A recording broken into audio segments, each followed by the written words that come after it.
So this will be a tiny introduction to complexity. This is something you'll study a lot throughout your computer science degree in your algorithms unit. So this is just a taster, and I don't pretend this is any rigorous introduction to complexity. The concept of runtime complexity. So this is the linear search function we looked at previously. If I asked you how long it took to run in seconds, you'd probably say, well, that depends. It depends on how fast my computer is, how big the input array is. Maybe if we're considering languages other than C, it depends on the programming language. It's not a good question.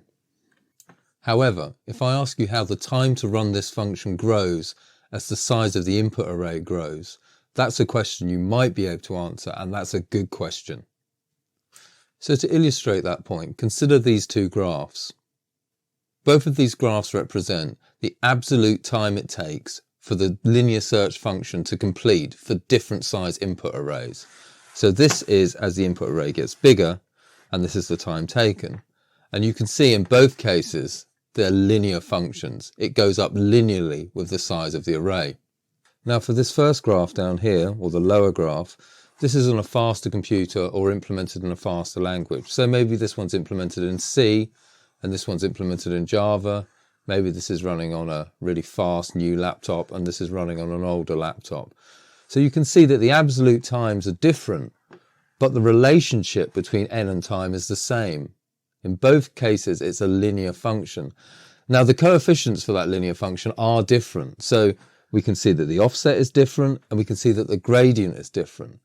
But that is solely dependent on implementation details. So we don't really care about that. We care about algorithms. This is where big O notation becomes really useful. It distills the complexity down to its bare essence, if you like. So let's take the example of this linear function to start with. So in both cases, the linear functions will fit something like this.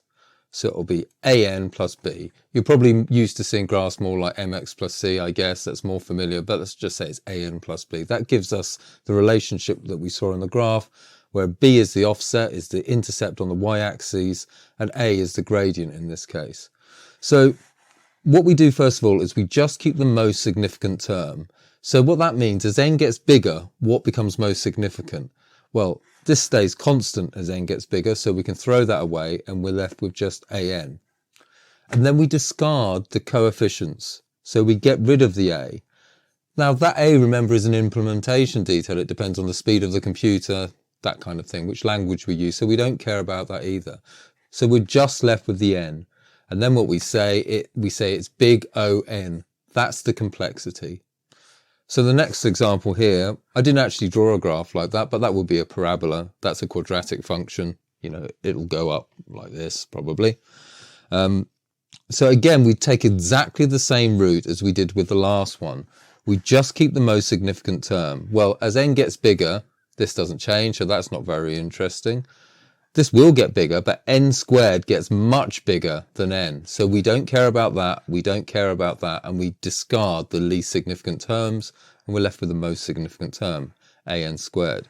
And then we discard the coefficients, get rid of the a, and we're left with n squared. And we say that has complexity big O n squared. So in summary, linear search takes some constant time a to get started, this, plus some constant b times n steps. So we've got n steps in this algorithm because we go through every element of the array in the worst case. The constants depend on the computer, the language, the compiler, etc., which are difficult to estimate, as I said. So we only keep the most significant term and take out the coefficients and say that it takes O(n) time, big O of n time, or order n time, or linear time. Now the binary search is a bit different. If we doubled the size of our input array, do we double the search time? I don't think so. If we had an array of 100 things which were sorted, we made it 200, would it take twice as long to find something in that array? Let's take a look at the code and see if we can work that out. So let's recap the binary search algorithm, keeping complexity in mind. In this case, we're going to only be considering the worst case scenario, where we either do not find the thing that we're looking for, or it's the last thing that we find. Keep that in mind. So the input to the binary search is the same as for the linear search. We have the thing that we're looking for, the number of elements, and the array that we're searching. But from there it becomes different because the array's sorted and we can exploit this. So what we do is we find the midpoint of the array, so that's just the middle element. We check if that's the thing we're looking for. If it is, everything finishes. We're doing worst case scenario, so that won't happen. And then we see if the thing that we're looking for is in the left-hand side or the right-hand side of the array. We can do that because it's sorted.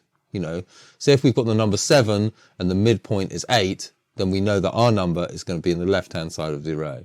That's how it works. And that happens on every single iteration. So because we find the midpoint on every iteration, we halve the size of the array, we halve the search space on every iteration. So now let's take a look at a visualization that shows us how the complexity relates to this halving of the size of the array. Okay, in this example, we've got 32 elements in our array. That's denoted by this, 32. So what we do, we find the midpoint. Once we've got the midpoint, we look at our character and we see, is it less than the midpoint or more than the midpoint? Okay, it looks like it's more than the midpoint. So we set this as the new start, and now we've got an array with 16 elements to search. At this point, we've been around the loop one time. And now the process repeats. Find the midpoint, find which side of the array we should be searching. This stays as the start, this becomes the new end, and we've got an array of 8 to search. And so on. So then it becomes 4, and then 2, and then 1. Now, when it gets to one time, we've been around the loop 5 times, so it's been 5 iterations through that code that we had in order to get down to the last element. That's the worst case scenario right there. Either this element contains what we're looking for, or it doesn't exist in the array. So in the worst case scenario, it's 5 iterations for a 32 element array. So how many iterations would it be for a 64 element array?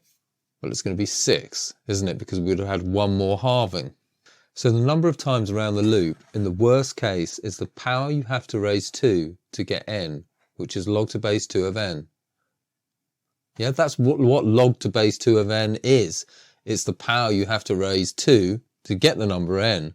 And the power that you have to raise 2 is how many doublings you've got to do to get from 1 to 32, or how many halvings you've got to do to get from 32 down to 1.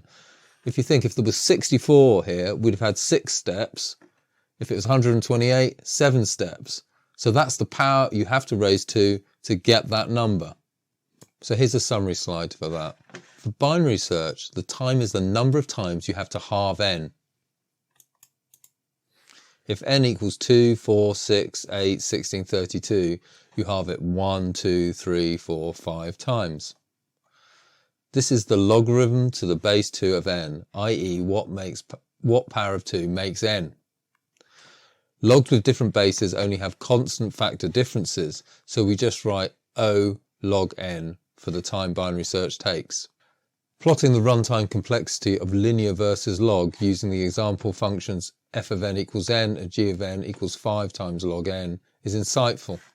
For small numbers, the difference is negligible. For big numbers, the difference dominates everything. So look, as we go up to 10, they're quite close to each other.